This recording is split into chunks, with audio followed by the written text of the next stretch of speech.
인간들의 삶은 참으로 복잡하게 연결되어 있는 것 같습니다. 그래서 때때로 우리 안에 있는 것들을 단순화시키면 훨씬 더 자유롭고 행복하게 살아갈 수 있다고 생각해 봅니다. 그래서였는지 로타르 제이 자이베르 그런 사람은 단순하게 살아라 라는 이런 책을 냈습니다.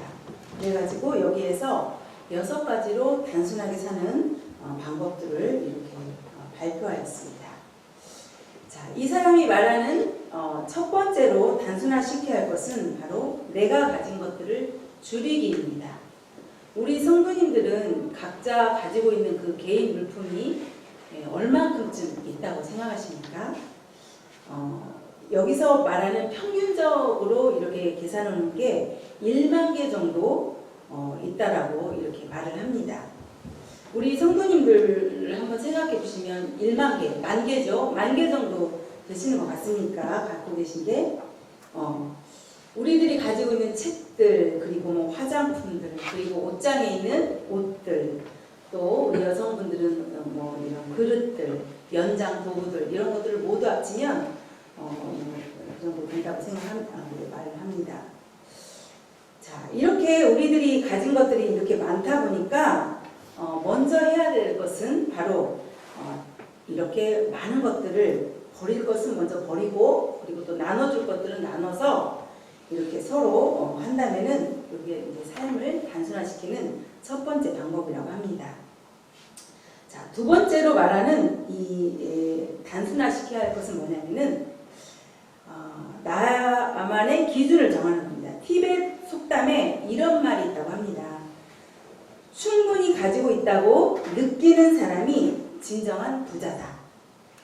이 말은 타인과 비교해서 우리들은 대부분 타인과 비교를 해서 서민층이 되고 중산층이 되고 이렇게 생각하잖아요. 그런데 그게 아니라 내가 느끼는 거에 따라서 내가 부자도 될 수 있다는 거고 가난한 자도 될 수 있다는 뜻입니다. 만약에 우리가 이 땅에 살면서요, 남들과 이렇게 비교를 한다면은 욕심 많은 사람들 같으면은 단 한 번도 나는 부자가 될 수 없을 것입니다. 왜냐하면은 비교라는 게 그렇잖아요. 그래서 욕심이 많은 사람은 부자가 될 수 없고, 또 마음이 또 가난한 사람은 또 그냥 한없이 감사하고 가난해질 수 있고, 그래서 나 스스로가 먼저 나는 부자야, 나는 행복한 사람이야 라고 생각한다면 이것이 우리를 정말로 부자로 만들어주고 행복한 사람으로 만들어줄 수 있다는 말입니다. 우리나라가요, 이렇게 평균적으로 계산을 해보면은 무슨 뭐 시험을 보거나 무슨 이런 IQ 검사를 하면 1등으로 나와요. 그런데 행복을 느끼는 이 지수를 채우면 가장 낮은 OECD 국가에서 가장 낮은 걸로 나와요. 그만큼 우리나라가 행복에 대한 이 가치가 없다고 생각합니다. 세 번째로 우리가 단순해야 할 것은 뭐냐면 하루 한 가지만 최선을 다하는 것입니다. 여러분 그 하루살이를 아시죠? 하루살이는 하루를 살다가 죽는 유충입니다. 그래서 서균의 작가라는 사람은 이 하루살이를 책으로 그려냈습니다. 이 책에 보면요, 황금구슬이라는 그 주인공이 나와요. 거기에서 이 하루살이의 소원은 하늘을 나는 것입니다. 그래서 몇 년을 기다렸다가 하늘을 드디어 날 수 있게 됩니다. 그러나 하늘을 날 수 있는 날은 단 하루뿐이잖아요. 이 하루 동안 하루살이는 그런데 정말 사랑을 하고 또 종족을 번식시키고 아주 특별한 하루를 보내고 죽습니다. 우리가 하루살이는 죽이면 안 될 것 같아요. 네. 자, 어쨌든 이렇게 하루살이는 이렇게 하루를 살다 죽지만 우리 인간은 정말 많은 날들을 살아가잖아요.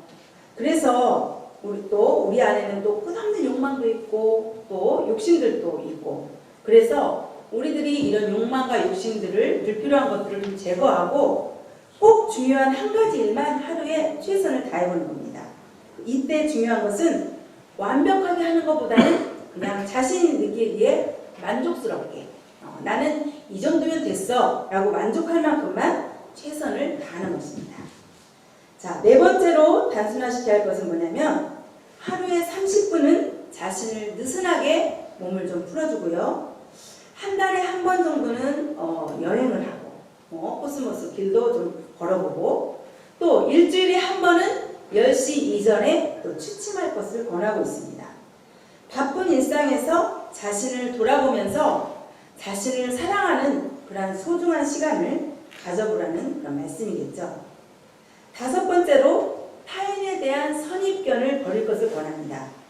선입견을 가지고 타인을 대하면 많은 오해들을 갖게 됩니다. 그래서 자기의 기준으로 타인들을 판단하게 되고 그래서 또 비판하게 되고 이렇기 때문에 또 타인에 대해서 미워하게 되고 그래서 이런 선입견을 버릴 것을 권면하고 있습니다. 자, 여섯 번째로 단순화시켜야 할 것은 뭐냐면 삶의 목표를 단순하게 설정하라는 거예요. 그리고 자기의 장점을 충분히 활용해서 집중해서 살아갈 것을 권하고 있습니다. 남들이 이걸 한다고 해서 그걸 따라하는 게 아니라 자기 장점, 내가 잘할 수 있는 것들을 집중해서 거기에 최선을 다해보는 겁니다. 그래서 남들과 비교해서 또 자만심에 빠지거나 교만하지도 말고 또 열등감에 빠져서 좌절하지도 말고 이렇게 자신의 장점을 충분히 살려서 최선을 다하면서 살아갈 것을 이 단순하게 살아라 이 책에서 권하고 있는 단순할 수 있는 방법입니다. 자, 어떻게 여러분들도 공감들이 가십니까? 자, 우리의 인생은 굉장히 복잡하다고 합니다. 그러나 우리의 생각과 태도에 따라서 우리의 삶을 단순하게 바꿀 수도 있다는 그런 희망이 생기기도 하고요. 또 이렇게 삶이 단순해지면 어떻게 보면 굉장히 평안해지고 또 자유로운 그런 삶이 되지 않을까 생각해 봅니다. 그래서 오늘 본문 말씀은요, 복잡한 질문을 가지고 등장한 유대 지도자들과 또 이것을 단순하게 대답하시는 예수님의 대화에 초점을 맞추고 말씀을 준비해 보았습니다. 로마 통치하에 있던 신약시대에는 바리새인과 서기관들, 대제사장들 이런 사람들이 예수님께 전혀 호의적이지 않았다는 것을 여러분들도 잘 알고 계시죠? 여러 가지 면에서 예수님에 대해서 심리가 불편해 있고 굉장히 어떻게든 꼬투리를 잡으려고 했던 그런 자들이죠. 자, 그 이유는 바로 이런 거죠. 유대 지도자들은 로마의 정치와 권력과 타협하고 있었어요. 그래서 이런 것들을 이용해서 자신의 부를 축적했고 이익을 얻었고 그리고 권력도 얻고 살아가고 있었습니다. 그리고 그 권력으로 불의와 죄악을 행하면서 또 자신의 부도 늘려가겠죠. 그런데 이렇게 살아가는 지도자들 향해서 예수님은 어떻게 대응하셨습니까? 불법을 행하는 자들아, 외식하는 자들아 하시면서 이들의 불법과 불의에 대해서 전혀 눈감아주지 않으셨던 것입니다. 오늘날 대한민국을 보고 있는 것 같지 않습니까? 요즘에도 보면 정치와 결탁해서 자신들의 그 기득권을 빼앗기고 싶지 않은 사람들이나 또 하나님의 이름을 팔아가지고 불의를 눈감으면서 이렇게 도와주고 있는 종교 지도자들을 보면서 이런 신약시대 지도자들과 비교해 봅니다. 아무튼 이렇게 예수님에 대해서 감정이 좋지 않았던 유대 지도자들이 어느 날 기회만 노리고 있다가 예수님을 함정에 빠뜨릴 복잡한 질문을 구상하여서 예수님께 묻습니다. 자, 아주 단순하게 보이는 질문 같지만 사실은 아주 복잡한 질문이었습니다. 우리가 로마의 황제 가이사에게 세금을 바치는 것이 옳습니까? 아니면 옳지 않습니까? 이 질문이었습니다. 이 질문이 복잡하다고 말씀드린 것은요, 어떻게 대답을 해도 함정에 빠질 수밖에 없는 그런 질문이었기 때문입니다. 왜냐하면 만약에 예수님이 세금을 바치는 것이 옳다고 말하면 민족 앞에 배신자가 되는 것이고 바치지 말라고 말하면 당시에 로마의 통치하에 있었기 때문에 로마법을 어겨가지고 반역죄로 체포될 수도 있는 그런 상황이었기 때문에 복잡한 질문이었던 것입니다. 좀 더 쉽게 말하면 우리나라도요, 일제치하의 압제를 받고 있을 때 그 각 도시에서 독립운동을 했던 열사들이 있었잖아요. 이것처럼 이스라엘 사람들도 로마의 통치하에 있으면서 그 로마의 저항 아래서 싸웠던 그 애국자들, 민족주의자들이 있었던 것입니다. 그래서 만약에 세금을 바쳐야 한다고 대답하면 민족 운동을 하는 이 혁명가나 애국자들의 그 정서에 반하는 행동이었습니다. 그리고 이들을 또 자극해서 폭동을 더 일으킬 수도 있고 그 결과 동족들에게 미움을 받아서 예수님 자신이 위험에 처할 수도 있는 그런 복잡한 질문이었던 것입니다. 바로 민족의 배신자가 되어서 미움의 대상이 되느냐 아니면 로마의 반역자가 되어서 체포되어야 하느냐 이 위험한 갈림길에 놓인 질문이었던 것입니다. 이렇게 복잡한 갈림길에서 예수님은 과연 어떻게 대답하셨을까요? 예수님은 데나리온 하나를 보이라고 말씀하십니다. 그리고 누구의 형상과 글이 있느냐고 묻습니다. 당연히 로마의 동면이니까 가이사의 형상이 있었겠죠. 복잡한 질문에 대한 예수님의 간단한 대답입니다. 가이사의 것은 가이사에게, 하나님의 것은 하나님께 바치라. 자, 여러분들 이거 간단한 대답이라고 했지만 우리 성도님들은 또 복잡하게 생각하실 수도 있을 것 같습니다. 그래서 당시의 배경을 좀 살펴봐야 되겠습니다. 요세푸스의 기록을 보면요, 오직 하나님께만 복종해야 하는 이 유대 백성들에게 세금을 강요하는 것은 율법에만 충성해야 하는 백성들을 유린하는 행위이며 배반적인 행동이라고 기록되어 있습니다. 다시 말해서 로마의 황제에게 세금을 바치는 것은 유일신 하나님만을 섬겨하는 선민 백성들에게는 율법을 어기는 행동이었고 우상을 섬기는 그런 모습과 같았다는 것입니다. 하지만 예수님의 대답은 가이사의 것은 가이사에게 바치라고 말씀합니다. 다시 말해서 세상법에 충실하라고 말씀하신 것입니다. 그리고 하나님의 것은 하나님께 드릴 것을 권유하며 이것은 율법의 경건에 전혀 어긋난 행동이 아니라고 말씀하십니다. 다시 말해서 가이사에게 세금을 바치는 것이 하나님께 충성에 대한 전혀 문제가 되지 않는 거라고 예수님은 말씀하신 것입니다. 자, 보네퍼라는 신학자는 이 예수님의 이 대답을 이렇게 해석했습니다. 로마 황제가 새겨져 있는 데나리온은 로마에게 바쳐라. 그리고 하나님의 형상을 닮은 하나님의 백성들은 하나님께 영광을 돌리라. 자, 이 해석을 들으니까 이 대답의 뜻이 좀 확실하게 보지요. 네. 유대 지도자들은 지금 세금을 내야 합니까? 내지 말아야 합니까? 이 문제를 가지고 예수님을 함정에 빠뜨려 보려고 질문했지만 예수님의 대답은 하나님의 백성이라는 이 본질 문제로 접근하여서 답변한 것입니다. 지금 한국 사회가 겪고 있는 문제 역시 본질이 아닌 이익이 개입되어 있기에 이렇게 복잡한 것이 되었을 거라고 생각합니다. 검찰이 개혁되어서 정의로운 사회가 되고 참 민주주의가 되는 이런 본질 회복이 만약에 우선시 되었다면은 그래서 우리 국민들이 좀 더 행복해지고 이렇게 평등하게 잘 살 수 있는 그런 나라가 될 수 있을 거라는 이 본질 회복에 목표를 두었다면 정말 이게 복잡하지 않은 일인데 서로 자기들의 그 기득권을 놓지 않기 위해서 싸우기 있기 때문에 이렇게 같은 민족이 싸우는 그런 꼴이 된 듯합니다. 그래서 우리는 이럴 때일수록 우리 믿는 자들은 더욱더 나라를 위해서 기도해야 되라고 생각합니다. 자, 그렇다면 하나님의 형상을 닮은 하나님의 백성들, 우리들의 본질이 무엇인지 알아야 되겠죠? 바로 우리들의 본질은 나를 통해서 그리고 나의 가정과 자녀를 통해서 그리고 우리 교회를 통해서 어떻게 하나님께 영광을 돌릴 것인가? 바로 하나님의 형상을 닮은 우리들이 어떻게 하나님 뜻대로 살아갈 것인가? 이것이 바로 우리들의 본질입니다. 무엇을 먹든지 무엇을 마시든지 무엇을 하든지 하나님께 영광을 돌리라, 이 말씀이 바로 우리들의 본질인 것입니다. 우리들의 삶은 참으로 다양합니다. 그리고 복잡하게 얽혀있기도 합니다. 각양각색의 사람들과 날마다 관계하면서 다양한 이야기꽃들로 우리들의 인생의 시간을 수놓습니다. 때로는 화려하고 평화로운 이야기들로, 때로는 우울하고 어두운 이야기로, 그리고 걱정과 염려의 이야기들로 꽃을 피웁니다.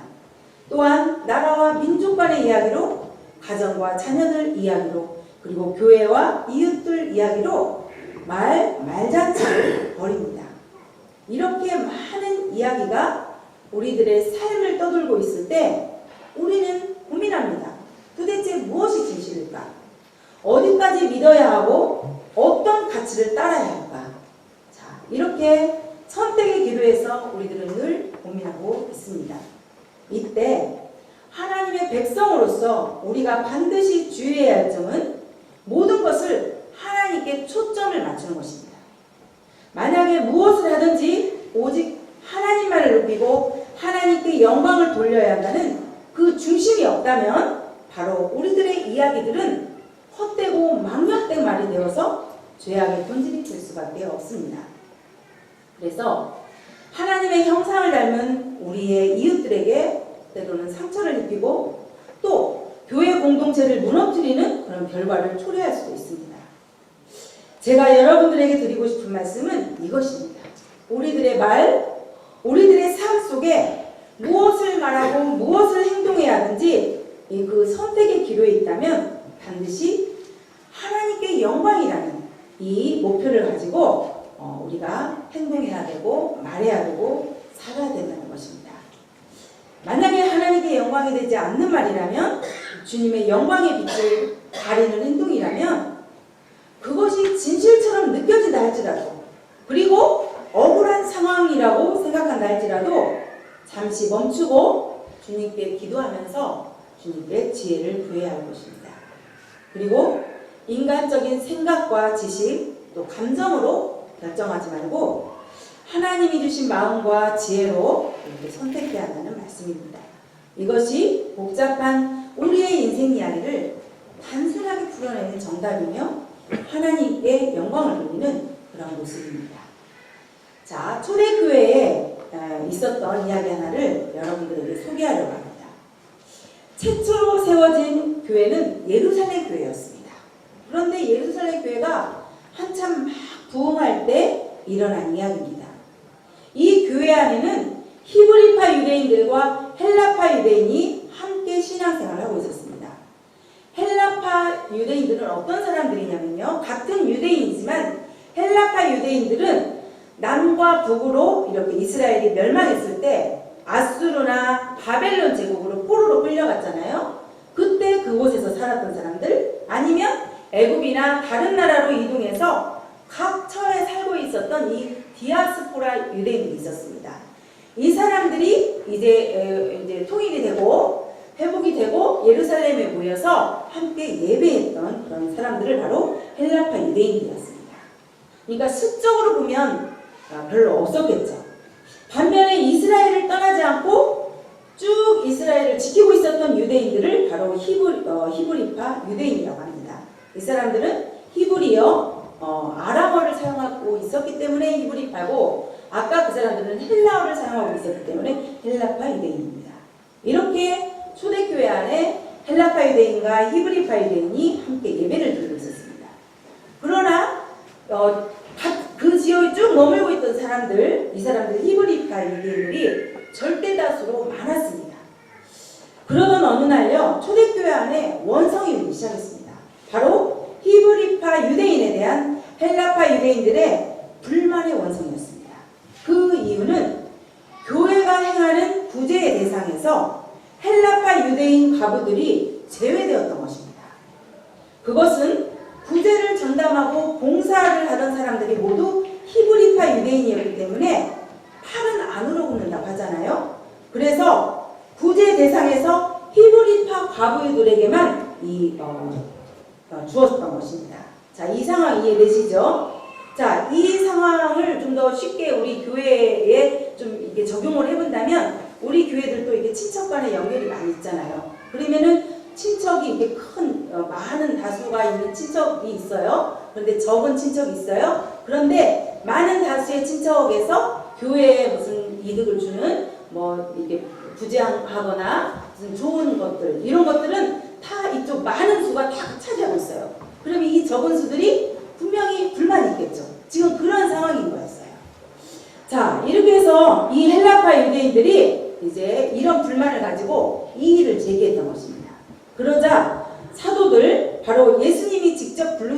제자들을 사도들이라고 합니다. 이 사람들이 이렇게 반응합니다. 히브리파 유대인들에게 왜 그랬느냐고 따져 묻지 않습니다. 그리고 그동안 히브리파 유대인들에게 그래도 좀 숫자가 많으니까 그래도 관심을 더 가졌던 자신들의 그런 행위들을 옳지 못했다라고 이렇게 인정을 하면서, 그리고 미안하다고 했겠죠. 그러면서 앞으로 자신들은 오직 기도와 복음 증거에만 전념할 테니까 구제와 봉사에 전념한 7명의 집사들을 직접 선출할 것을 이렇게 권면한 것입니다.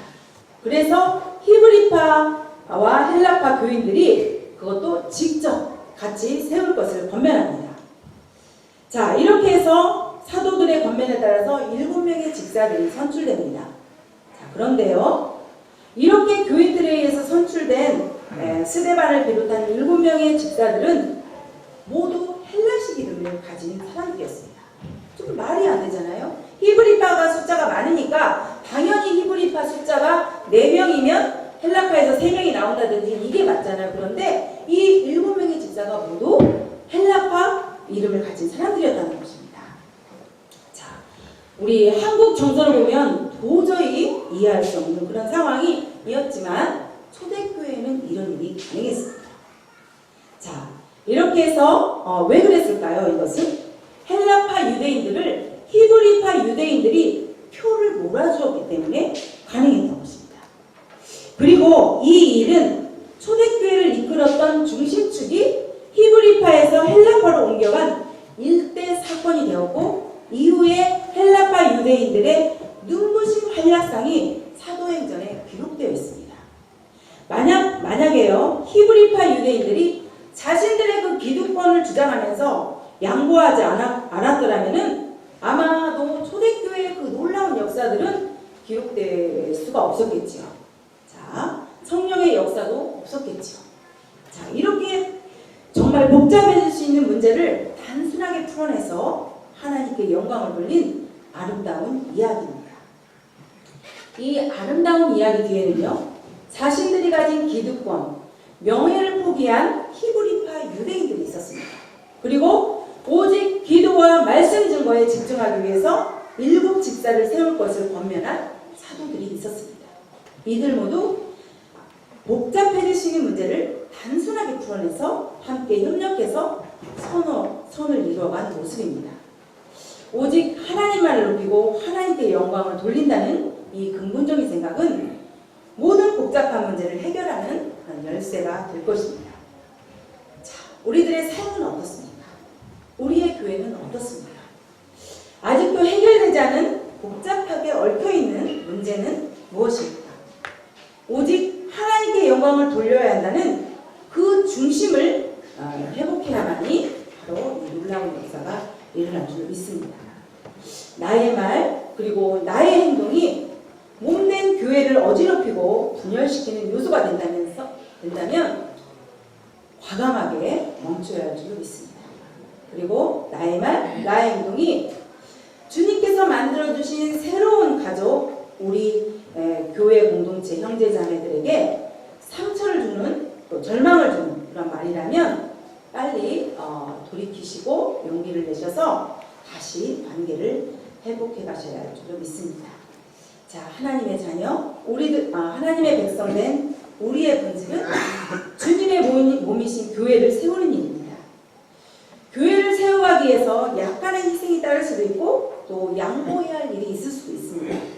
그러나 진정 우리가 하나님을 사랑한다면, 주님의 영광이 드러나길 원한다면 우리의 마음을 내려놓고 복잡한 문제를 단순하게 풀어서 서로 협력하여 선을 이루어가셨으면 좋겠습니다.